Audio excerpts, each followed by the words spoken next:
എല്ലാവർക്കും നമസ്കാരം. ഇന്ന് നമ്മൾ സംസാരിക്കാൻ പോകുന്നത് കോൺട്രാ എൻട്രിയെ പറ്റിയാണ്.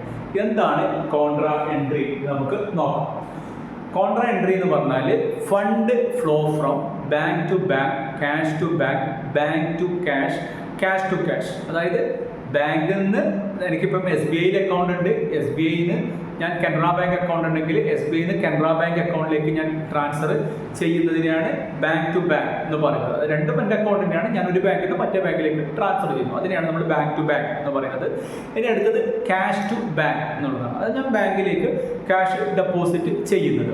ഇനി അടുത്തത് ക്യാഷ് ബാങ്ക് ടു ക്യാഷ്, ബാങ്കിൽ നിന്ന് ഞാൻ ക്യാഷ് വിഡ്രോ ചെയ്യുന്നത്. ഇനി ക്യാഷ് ടു ക്യാഷ്, ചില കമ്പനികളിൽ മെയിൻ ക്യാഷും പെറ്റി ക്യാഷും ഉണ്ടാകും. അപ്പോൾ മെയിൻ ക്യാഷിൽ നിന്ന് പെറ്റി ക്യാഷിലേക്ക് ട്രാൻസ്ഫർ ചെയ്യുന്നത് നമ്മൾ ഇതിലിടുന്നത് കോൺട്രാ എൻട്രീസിലാണ് ഇടുന്നത്. ഇനി അടുത്തൊരു ചോദ്യം, ഈ കോൺട്രാ എൻട്രി ഞാൻ എൻട്രി ഇടാൻ വിട്ടുപോയി എന്ന് വിചാരിക്കും. കോൺട്രാ എൻട്രി ഞാൻ എൻട്രി ചെയ്യാൻ വിട്ടുപോയി, അല്ലെ ബുക്സ് ഓഫ് അക്കൗണ്ടിൽ എൻ്റർ ചെയ്യാൻ വിട്ടുപോയിട്ടുണ്ടെങ്കിൽ ഇതെൻ്റെ പ്രോഫിറ്റ് ആൻഡ് ലോസ് അക്കൗണ്ടിനെയോ ബാലൻസ് ഷീറ്റിനെയോ ബാധിക്കുന്നുണ്ടോ? ഇത് നമ്മൾ ഇൻ്റർവ്യൂ ക്വസ്റ്റ്യൻസിലൊക്കെ ചോദിക്കുന്ന ഒരു ക്വസ്റ്റ്യൻ ആണ്. നിങ്ങളുടെ ഒരു കോൺട്രാ എൻട്രി നിങ്ങൾ മിസ്സായിപ്പോയി നിങ്ങൾ ഇടുന്നതിൽ, അങ്ങനെയാണെങ്കിൽ ഇത് നിങ്ങളുടെ പ്രോഫിറ്റ് ആൻഡ് ലോസ് അക്കൗണ്ടിനെയോ ബാലൻസ് ഷീറ്റിനെയോ ബാധിക്കുന്നുണ്ടോ എന്നൊരു ചോദ്യം ഉണ്ടാവാറുണ്ട്.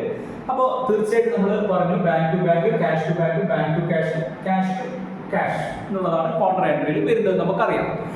അങ്ങനെയാണെങ്കിൽ നമുക്കറിയാം ഈ ബാങ്കും ക്യാഷും ഒക്കെ കറണ്ട് അസറ്റ്സിന്റെ ഭാഗമാണ്, അല്ലെ? രണ്ട് ടൈപ്പ് അസറ്റ്സ് ഉണ്ട്, ഒന്ന് ഫിക്സഡ് അസറ്റ്സും രണ്ട് കറണ്ട് അസറ്റ്സും. എന്താണ് ഫിക്സഡ് അസറ്റ്സ് എന്ന് പറഞ്ഞാൽ? ഫിക്സഡ് അസറ്റ്സ് എന്ന് പറഞ്ഞാൽ നമുക്ക് കമ്പനി ഒരു ദീർഘകാലത്തേക്ക് ഉപയോഗിക്കുന്ന അസറ്റ്സിനെയാണ് നമ്മൾ ഫിക്സഡ് അസറ്റ്സ് എന്ന് വിളിക്കുക. കറണ്ട് അസറ്റ്സ് എന്ന് പറയുന്നത് ഒരു കൊല്ലം കൊണ്ട് ക്യാഷായിട്ട് കൺവേർട്ട് ചെയ്യാൻ പറ്റുന്ന അസറ്റുകളെയാണ് നമ്മൾ എന്ത് വിളിക്കുന്നത്? കറണ്ട് അസറ്റ്സുകൾ എന്ന് വിളിക്കുന്നത്. ഓക്കെ, അപ്പോൾ ഫിക്സഡ് അസറ്റ്സ്, കറണ്ട് അസറ്റ്സുകൾ രണ്ട് ടൈപ്പ് അസറ്റ്സ് ഉണ്ട്. നമുക്കറിയാം ക്യാഷും ബാങ്കും ഏതിന്റെ ഭാഗമാണ്? കറണ്ട് അസറ്റ്സിന്റെ ഭാഗമാണ്. ക്യാഷും കറണ്ട് അസറ്റ്സിന്റെ ഭാഗമാണ്, ബാങ്കും കറണ്ട് അസറ്റ്സിന്റെ ഭാഗമാണ്.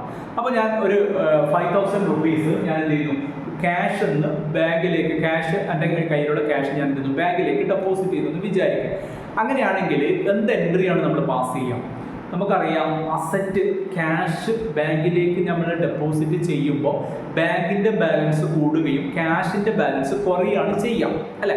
ഇപ്പോൾ സപ്പോസ് ഒരു 10,000 രൂപ ബാങ്കിലുണ്ട് എന്ന് കരുതും. 10,000 രൂപ ബാങ്കിലുണ്ട്, എൻ്റെ കയ്യിൽ ഒരു ക്യാഷ് ഒരു 15,000 രൂപയുണ്ടെങ്കിൽ ഞാൻ എന്ത് ചെയ്യും? ഒരു 5,000 രൂപ ഞാൻ ബാങ്കിലേക്ക് ഡെപ്പോസിറ്റ് ചെയ്യുമ്പോൾ ഇവിടെ സംഭവിക്കുന്നത് ബാങ്കിൻ്റെ ബാലൻസ് 10,000 നിന്ന് 15,000 രൂപയാവുകയും ക്യാഷിൻ്റെ ബാലൻസ് 15,000 നിന്ന് 10,000 രൂപയാവുകയാണ് ചെയ്യാം. അസറ്റിൻ്റെ വാല്യൂ കൂടുമ്പോൾ അസറ്റിനെ ഡെബിറ്റ് ചെയ്യണം, അസറ്റിൻ്റെ വാല്യൂ കുറയുമ്പോൾ അസറ്റിനെ ക്രെഡിറ്റ് ചെയ്യണം എന്നാണ് നമ്മൾ പഠിച്ചിട്ടുള്ളത്, അല്ലേ? അപ്പോൾ അങ്ങനെയാകുമ്പോൾ bank account debtor to cash എന്ന് വരും. ബാങ്കിനെ ഡെബിറ്റ് ചെയ്യാം, ഇതുകൊണ്ട് ബാങ്കിനെ ഡെബിറ്റ് ചെയ്യുന്നു. ബാങ്കിന്റെ ബാലൻസ് കൂടുന്നത് കൊണ്ട് ബാങ്കിനെ ഡെബിറ്റ് ചെയ്യുന്നു. ക്യാഷിന്റെ ബാലൻസ് കുറയുന്നത് കൊണ്ട് ക്യാഷിനെ ക്രെഡിറ്റ് ചെയ്യുന്നു. ഇനി നമ്മൾ ആദ്യത്തെ ക്വസ്റ്റ്യനിലേക്ക് വരാം. ഈ ഒരു എൻട്രി, ഈ 5,000 രൂപയുടെ എൻട്രി ഞാൻ ഇട്ടില്ല എങ്കിൽ ഇതെൻ്റെ P&Lനെയോ ബാലൻസ് ഷീറ്റിനെയോ ബാധിക്കുന്നുണ്ടോ എന്നുള്ളൊരു ചോദ്യത്തിൻ്റെ ഉത്തരം ഇല്ല എന്നുള്ളതാണ്. എന്തുകൊണ്ട്? നമുക്കറിയാം ഇത് രണ്ടും അസറ്റ്സ് ആയതുകൊണ്ട് ഇത് ട്രേഡിംഗ് ആൻഡ് P&Lനെ ബാധിക്കുന്നില്ല. അസറ്റുകൾ ഇതിൽ ഇൻഫ്ലുവൻസ് ചെയ്യാറുള്ളൂ, എഫക്റ്റ് ആവാറുള്ളൂ. ബാലൻസ് ഷീറ്റിൽ എഫക്റ്റ് ആവാറുള്ളൂ. രണ്ടും എന്താണ്? അസറ്റാണ്. രണ്ടും അസറ്റ്സ് ആയതുകൊണ്ട് P&Lലും ട്രേഡിങ്ങിനും P&Lലും ബാധിക്കുന്നില്ല എന്ന് കൺഫേം ആയി. ഇത് രണ്ടും അസറ്റ്സ് ആയതുകൊണ്ട്, രണ്ടും കറണ്ട് അസറ്റ്സും കൂടി ആയതുകൊണ്ട് ഇത് ബാലൻസ് ഷീറ്റിൻ്റെ അസറ്റ് സൈഡിൽ എഫക്റ്റ് ആകുന്നുണ്ട്. അസറ്റ് സൈഡിൽ എഫക്റ്റ് ആകുന്നത് കൊണ്ട് പിന്നെ ലാബിലിറ്റി സൈഡും അസറ്റ് സൈഡും ഡിഫറൻസ് വരണമെന്നില്ലല്ലോ. ഒരു അസറ്റിൻ്റെ എമൗണ്ട് ബാലൻസ് കുറയും, മറ്റേ അസറ്റിൻ്റെ ബാലൻസ് കൂടി നിന്നിട്ടുണ്ടാകാം നമ്മളൊരു എൻട്രി ഇട്ടിട്ടില്ലെങ്കിൽ. ഇപ്പം ഈ ഒരു എൻട്രി ഇട്ടിട്ടില്ലെങ്കിൽ എന്തുണ്ടാകും?